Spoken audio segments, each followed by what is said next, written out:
Hello everyone, welcome back to my page. আমি সকাল সকাল ঘুম থেকে উঠে পড়েছি আর সবাইকে গুড মর্নিং।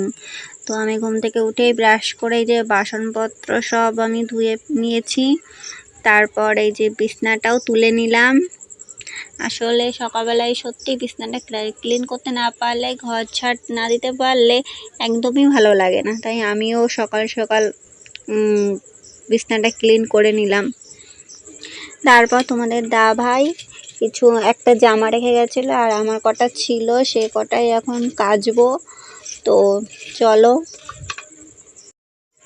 এখন বাজে সকাল 7টা আর আমার দেখো সব কাজবাজ কাচাকুচি এই যে হয়ে গেল। আমি সব কেচে নিয়ে চলে এসেছি, এখন ধুয়ে নেড়েও দিচ্ছি। তো বাসি কাজগুলো আগে সারলেই মনে হয় ভালো হয়, তাই আমি এই কাজগুলোই আগে করলাম।